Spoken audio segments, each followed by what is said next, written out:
The original Star Wars trilogy needs no introduction. A New Hope and Empire Strikes Back are both masterpieces, and Return of the Jedi is the worst of the original trilogy.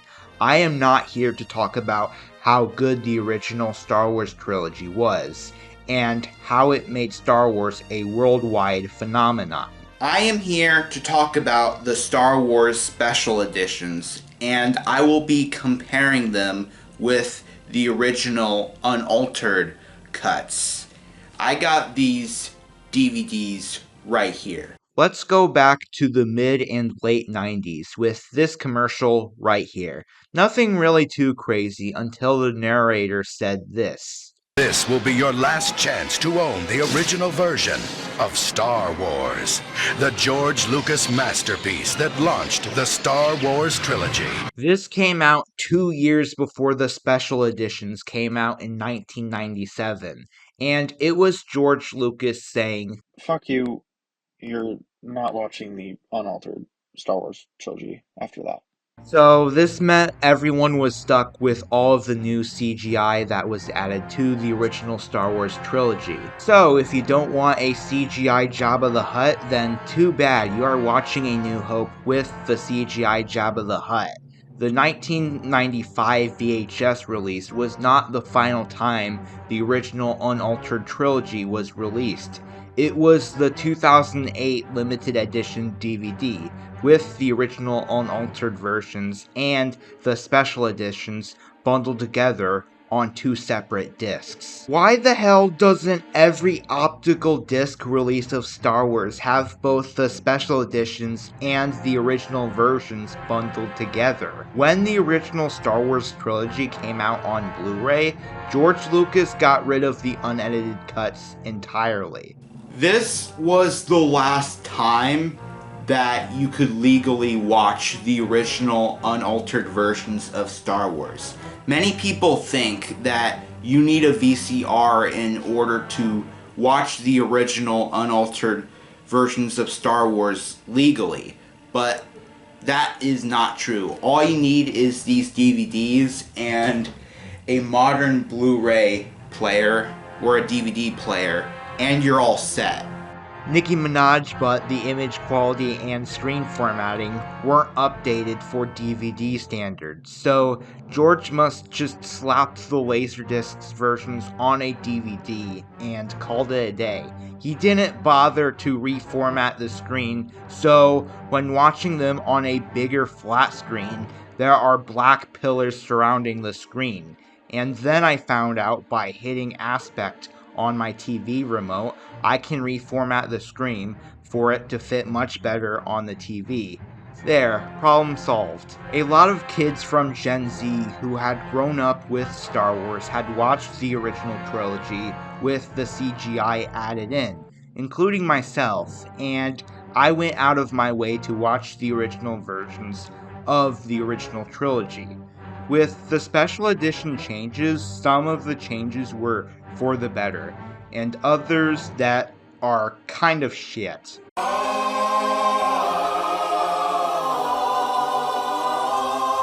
So let's imagine if Disney released a 4K Blu-ray set where you can customize and make your own special edition, pushing the technology of the 4K Blu-ray disc format. And there's a menu checking the boxes of which special edition change you want to keep and what you don't want. If Disney released a customizable Blu-ray release of Star Wars, then that would appease all sides to the argument of all special edition changes. If a thing like that exists, then here's what I would keep and what would I remove. Starting with A New Hope, or if it is 1977, just Star Wars. With this one, there is an amazing coincidence with the Star Wars Special Edition changes I like and don't like, because pretty much all of the Special Edition changes that I don't like are in the Tatooine bits. Personally, I don't hate the supersonic scream sound changes in any of the releases, My favorite one out of all of these was from the 2011 Blu-ray release. I like the shot of the Millennium Falcon leaving Mos Eisley. That's cool. I also like this CGI shot where there was an Easter egg of the Outrider from the expanded universe video game Shadows of the Empire. That's pretty cool, and I don't hate the new shot of the Sandcrawler, but every other Star Wars Special Edition change in the Tatooine parts suck. I don't like the change where they added the CGI rocks in front of R2-D2. This bothered me after watching the original cuts. How did R2 get between those rocks? He doesn't have any arms. Alright, I know that is nitpicking, but the CGI rocks added was completely unnecessary. The special edition change in A New Hope that I hate the most is the Jabba the Hutt scene. Jabba the Hutt was originally planned to be a human, but was later decided to be a giant slug creature we all know and love. That scene should have stayed a deleted scene because there was already a scene that goes into detail about Han Solo being in debt with Jabba, with that scene with Greedo. So, why did we need two scenes talking about Han Solo being in debt? I hate this change because it treats us, the audience, like complete idiots. This change also fell off because Han called Jabba a great human being. I hate this change. Take it out. Jabba is not in A New Hope. He was only mentioned, and that's it. I have seen a fan edit where they replaced the CGI Jabba with a hologram of Jabba, which does improve the scene, but I would rather just have the scene removed. The CGI creatures added in Mos Eisley feel out of place and have not aged well at all. I bet the new CGI dinosaurs and Wump Rats were cool at the time the special editions came out, but today they look fucking stupid stapled in a 70s movie. Forgot to mention the Greedo shot first change. That scene where Han shoots Greedo before Greedo has a chance to shoot was so simple, and it does a good job showing off Han Solo's character. He is a selfish prick, only looking out for himself and Chewie. This one change took something so simple and made it have so much discussion for these 2 seconds of this fucking movie. So I will remove the Greedo shot first, or Han and Greedo shot at the same time. Ugh! With the changes in the other half of the movie, I like. I like the scene added where Han runs into a room full of stormtroopers. In the original cut, there was only a handful of stormtroopers. But in the special edition, there's a fuckload of them, which is funnier. In the scene where Obi-Wan was shutting down the tractor beam on the Death Star, I like how the English text was changed with text from a language in the Star Wars universe. That change was a welcome change because it made the Star Wars universe more interesting. The extra scene where Luke reunited with his childhood friend Biggs was fantastic, and I hate that it was a deleted scene in the first place. When Biggs got shot down during the Death Star battle, it added in more emotion with that scene added. So I am definitely keeping that extra scene. The Death Star explosion change was a welcome change as well. The explosion of the Death Star was a lot more satisfying in the special edition compared with the original cut.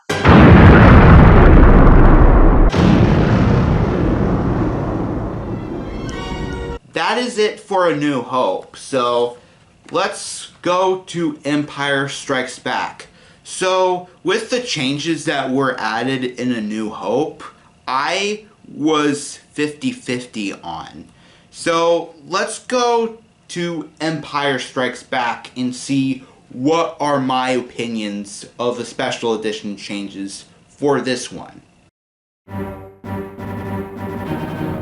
For most people, Empire Strikes Back was the one that didn't suffer from the special edition changes much at all, and I agree with that. In fact, I prefer the special edition of Empire Strikes Back as opposed to the original. FBI, open up! Oh, shit! This may explain why Empire Strikes Back was the one that aged the best of the original trilogy. George Lucas didn't mess with Empire Strikes Back that much at all, or add any major changes. I guess he knew that Empire Strikes Back is a masterpiece, so he didn't screw with this movie. That doesn't mean he didn't add any changes. The only bit of CGI that was added was the CGI shots in Cloud City and the CGI added in the background in shots in Cloud City. And that's it. The only special edition change that I didn't like was exclusive to the 1997 versions, was when Palpatine's scream was added onto Luke falling down the shaft in Cloud City.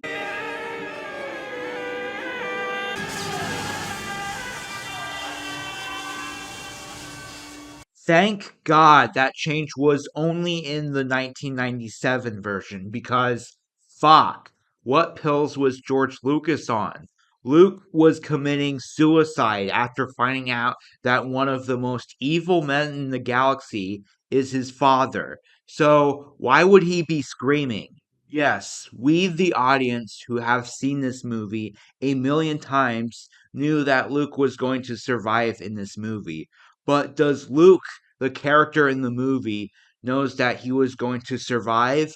No. I liked the extra detail added in Cloud City and the extra footage of the Wampa.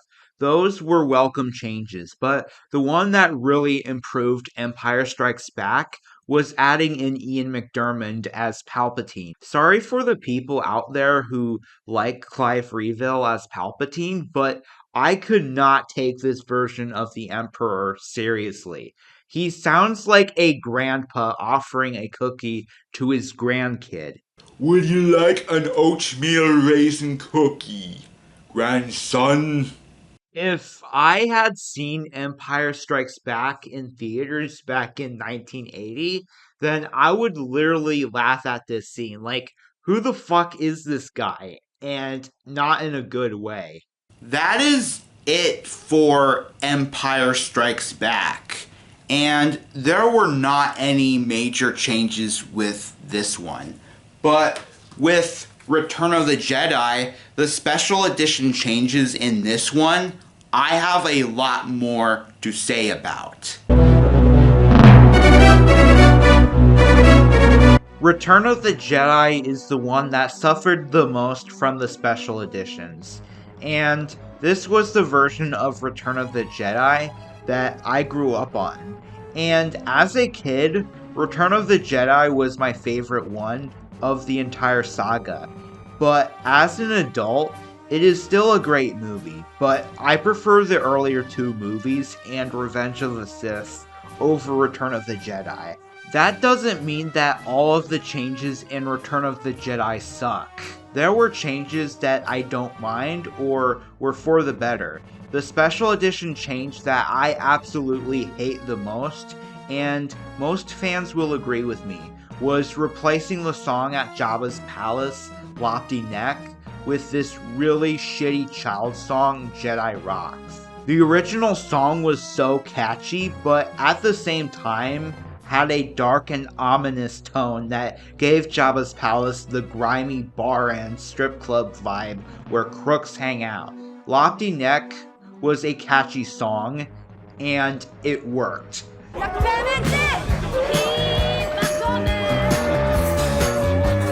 Then the special edition screwed that up by replacing Lofty Neck with this ridiculous, shitty child song that is one of the worst things to come out of Star Wars, right next to the holiday special and the whole sequel trilogy. George Lucas replaced the puppets performing the music, and replaced the puppets with this CGI music video where those CGI aliens scream at the camera. It gets worse.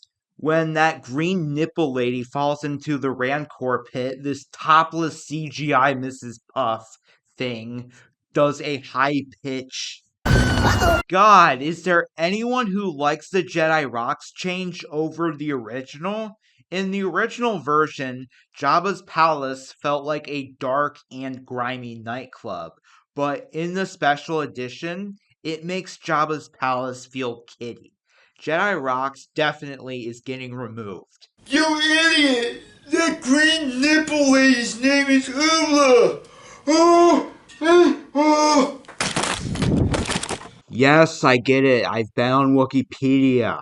I don't hate the extra footage of Ula in the Rancor pit, but I still would rather not have them because watching the movie without the extra footage gave the vibe, oh god, what's down there? That added to the suspense, so I am removing the extra footage of Ula down the Rancor pit. I do kind of like that gag of Boba Fett flirting with one of Jabba's dancers, but it was only a snicker, kind of like this. It's not a change that was great, but I actually do kind of like it. The extra CGI shot of the sail barge with the Tatooine buffaloes is nice, but the extra CGI piranha plant added to the Sarlacc pit was like, what the fuck? This ruined a great shot. Like, what made this shot of the Sarlacc pit so good is that the Sarlacc pit looked like a real mysterious creature. But adding this Mario Piranha plant ruined the shots of the Sarlacc pit. Combining 2011 CGI with 1980s practical effects is just gross. With the added scream of Vader screaming, no, is pretty dumb and didn't need to be there. The audience has the brain cells to know what was going through Vader's mind and that he didn't like Palpatine electrocuting Luke through his body language, even when his face didn't move. The added no from Revenge of the Sith didn't need to be there at all. The ring to the second Death Star explosion was a welcome change, and the CGI removal of Anakin's eyebrows was a great addition as well. Those bushy eyebrows just look dumb on burnt up Anakin. Looks so much better without them. But my favorite changes of all of the special editions was adding in the planets from the prequel celebrating the fall of the Empire, and the new music added. No offense to people who prefer Yub Nub over the new Victory Celebration theme, but I prefer the ending theme of Return of the Jedi in the special edition as opposed to Yub Nub. Nothing against Yub Nub, but tell me, which is more emotionally satisfying?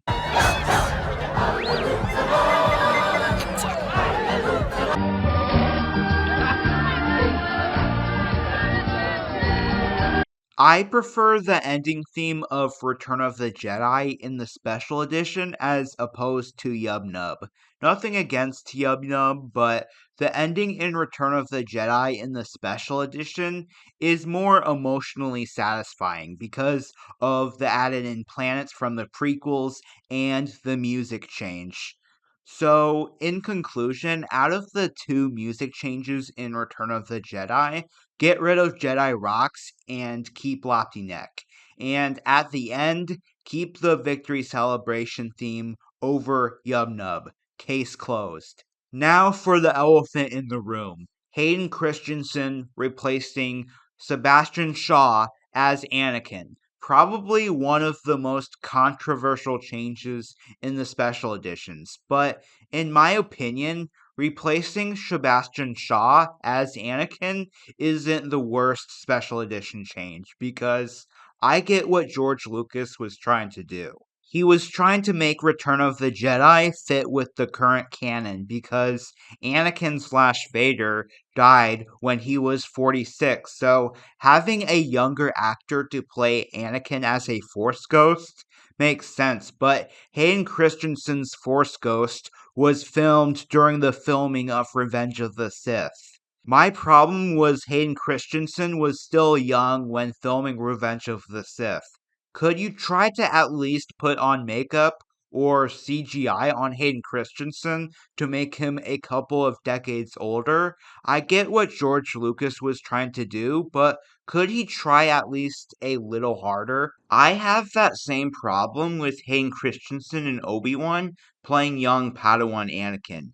He is just way too old to be playing whiny hormonal teenager Attack of the Clones Anakin without a de-aging effect on him. Now that Hayden Christensen is close to Anakin's age when he died in Return of the Jedi, I would like new footage of Force Ghost Anakin with older Hayden Christensen. So if Disney decides to add just one more special edition change, then add middle-aged Force Ghost Hayden Christensen. So that is it for the special edition changes that I would keep or take out. So in conclusion, A New Hope and A Return of the Jedi, I am 50-50 on. And Empire Strikes Back was enhanced by the special editions. After George Lucas sold the rights to Star Wars to Disney, there weren't any more major changes of the original Star Wars trilogy after that. Not doing any more special edition changes was the only good thing that Kathleen Kennedy did as the CEO of Lucasfilm.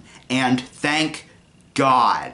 Imagine if Kathleen Kennedy put CGI a nun's outfit over Princess Leia in the gold bikini. Thank the Force she didn't do that. I can relate to George Lucas wanting to improve things that he didn't like about his original movies. Every filmmaker has criticisms of their own movies, with flaws that we, the audience, don't even notice or even care. Looking back at my old videos, there are errors and mistakes with voiceovers and editing. Sonic games were never designed with Amy Rose in mind. Yeah, Amy wasn't a playable character multiple times, and images that should have been placed for the audience to understand what I was talking about. Game about a blue hedgehog with one huge eye. Where George Lucas fucked up here is that he didn't give the option to watch the original versions. Sure, update the image quality and aspect ratio.